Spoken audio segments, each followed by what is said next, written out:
Italy is not just the iconic peninsula shaped like a boot, but also includes numerous small and large islands. The most famous among these are Sicily to the south and Sardinia to the west.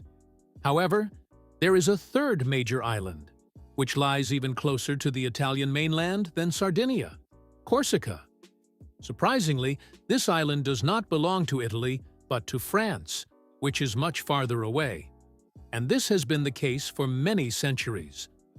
Although Corsica is geographically closer to Italy and has strong cultural and historical ties to the country, France has firmly integrated it into its national framework. But why did it fall into French hands in the first place? Why has it never been returned to Italy? And why is a movement for Corsican independence gaining momentum right now?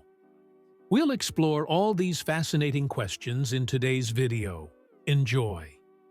Let's first dive into Corsica's history, because its central location in the Mediterranean has always made it a key player. Over millennia, the island has been influenced by various peoples and cultures. Even long before modern nations competed for control of Corsica, the island was inhabited by prehistoric communities. Archaeological findings show that the first humans settled on the island around 10,000 years before Christ. These early inhabitants were hunter-gatherers who relied on the island's abundant natural resources. Over time, the culture and lifestyle of these communities evolved, leading to the establishment of the first permanent settlements.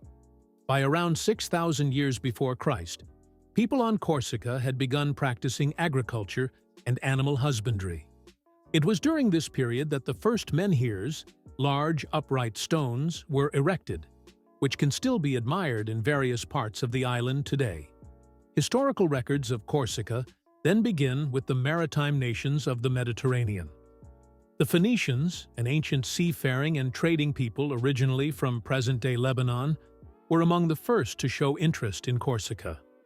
In the 9th and 8th centuries before Christ, they established trading posts along the Corsican coast to expand their commercial networks in the Mediterranean. These trading posts eventually developed into permanent settlements. However, Phoenician control over Corsica was short-lived. In the 6th century before Christ, the Carthaginians, a powerful ancient civilization based in the city of Carthage in modern-day Tunisia, began expanding their influence on the island. They soon took over the Phoenician settlements and incorporated Corsica into their growing trading empire. For several centuries, Corsica became an important hub within the Carthaginian trading networks until a new power emerged in the Mediterranean: the Romans. During the Punic Wars, the Romans quickly displaced the Carthaginians and took control of all the major islands in the western Mediterranean, including Corsica. The island played a significant role in Rome's expansion. The Romans built roads, introduced their culture, language, and architecture, and promoted agriculture, particularly the cultivation of wine and olive oil. Several Corsican towns were developed according to Roman models and became important trade centers. Despite occasional uprisings and revolts, Rome maintained control over Corsica for over 600 years, until the Western Roman Empire collapsed in the 5th century after Christ. During these 6 centuries, the foundations were laid for Corsica's close connection to the Italian peninsula. However, the island then entered the turbulent era of the migration period, during which various peoples repeatedly plundered it. These invaders were soon subdued by the Eastern Roman Empire, also known as the Byzantine Empire. Corsica was once again under Roman control, but now governed from the distant city of Constantinople. Since the island was on the periphery of a vast and far-off empire, central control was weak. Pirate attacks were frequent, prompting Corsicans to organize locally to protect their communities. Stability and growth returned in the Middle Ages, with the rise of the Italian maritime republics. During the 10th century, Pisa, one of Italy's 4 great maritime republics, began extending its influence over Corsica. The Pisans established a bishopric in Ajaccio, which remains the capital of Corsica to this day. and emphasized the Christianization of the island. Under their leadership, the influence of the Byzantines was gradually pushed back, and Corsica once again became closely tied to Italy. In the 13th century, Genoa, another powerful Italian maritime republic, rose to dominance in the western Mediterranean and took control of Corsica. This change in power, however, did little to alter the island's connection to Italy.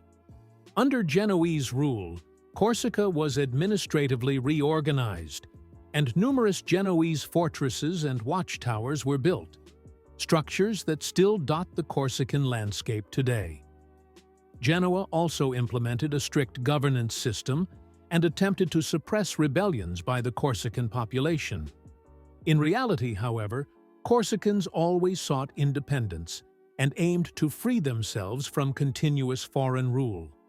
Thus, an independence movement emerged even during this period, and the desire for self-determination persists among the island's inhabitants to this day.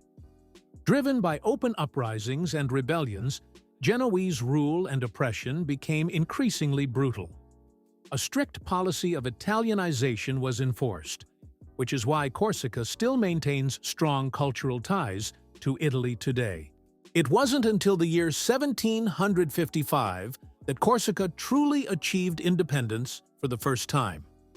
As Genoa's power continued to wane, Pasquale Paoli, a charismatic Corsican leader, declared the island's independence and established a democratic constitution, a revolutionary development for its time. Under Paoli's leadership, Corsica experienced a brief but significant period of self-governance. He modernized administration, promoted education and law, and worked to unify the island. However, despite these successes, Corsica's independence was fragile and short-lived. The geopolitical dynamics of Europe at the time saw the rise of France as a dominant power. The French kingdom, seeking to expand its influence in the Mediterranean, set its sights on Corsica. Following a series of military campaigns and negotiations, France acquired the island from Genoa in 1768 and launched an invasion to assert control. Despite heroic efforts by the Corsican resistance, particularly in the famous Battle of Ponte Novo in 1769, the island could not withstand the superior French military forces. Corsica was eventually incorporated into the French kingdom, ending its brief and only period of independence. France was determined to integrate the island swiftly into its state, and Corsica became an important part of its history. Not only was Napoleon Bonaparte born on the island, but Corsica also played a central role in the resistance against German occupation during the Second World War. While there were occasional proposals, particularly from Italy, to annex Corsica due to its geographical and cultural proximity, the island remained an integral part of France over the centuries. To this day, however, Corsica has a vibrant independence movement, which occasionally leads to unrest. Many Corsicans advocate for full autonomy from France, and some even push for complete independence. In recent months and years, as waves of protests have swept across France, Corsica has also seen significant demonstrations. For more details on this independence movement, you can check out the dedicated video I've linked at the end. In summary, Corsica was governed for much of its history from the Italian peninsula. It was only during a period of weakness among the Italian states and a brief phase of Corsican independence that France secured the island.